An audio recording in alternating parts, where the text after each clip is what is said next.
समझो, अगर ये बंदा हम बोल सकते हैं मोशन में है ना, ये बेटा ये शुरुआत में बंदा कहाँ पे था, यहाँ पे था, उसकी इनिशियल पोजीशन में क्या पे थी, यहाँ पे थी, रेफरेंस पॉइंट यहाँ पे था, बेटा कहाँ पे आ गया वो, ये तो फाइनल पॉइंट है। तो बेटा उसके रेफरेंस पॉइंट में जब से शुरू बिंदु जहाँ पे वो था, अब बेटा उसमें स्पीड का क्या आ गया, चेंज आ गया, तो बेटा हम क्या बोलेंगे, ये क्या है, मोशन में। ये बात समझ में आ रही है। तो मोशन रेफरेंस पॉइंट मतलब क्या होता है, a body is said to be in a state of rest when position does not change with respect to a reference point। मतलब जो भी कोई वस्तु है पहले जहां पे थी अभी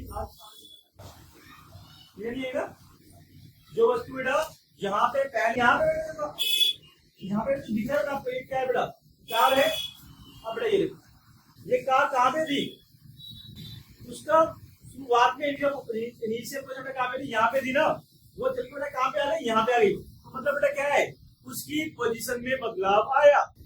जब पोजीशन में बदलाव आया बेटा क्या हुआ, कोई वस्तु जो यहाँ पे थी वहां पहुंच गई। मेरी बात समझ में आ रही है, यही बेटा क्या है, यही बेटा आपका मोशन कहलाता है।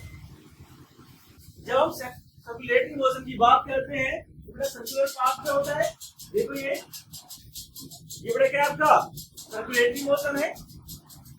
अब तो लीनियर मोशन क्या होता है, स्ट्रेट पाथ पे होता है। तो ये सीधे क्या है, ये घूम घूम के गया क्या, नहीं, एक सीधे स्ट्रेट पाथ पे हो गया है, वो बेटा क्या है आपका लीनियर मोशन। मेरी बात समझ में आ रही है। उसके बाद में ऑक्सीलेटरी मोशन।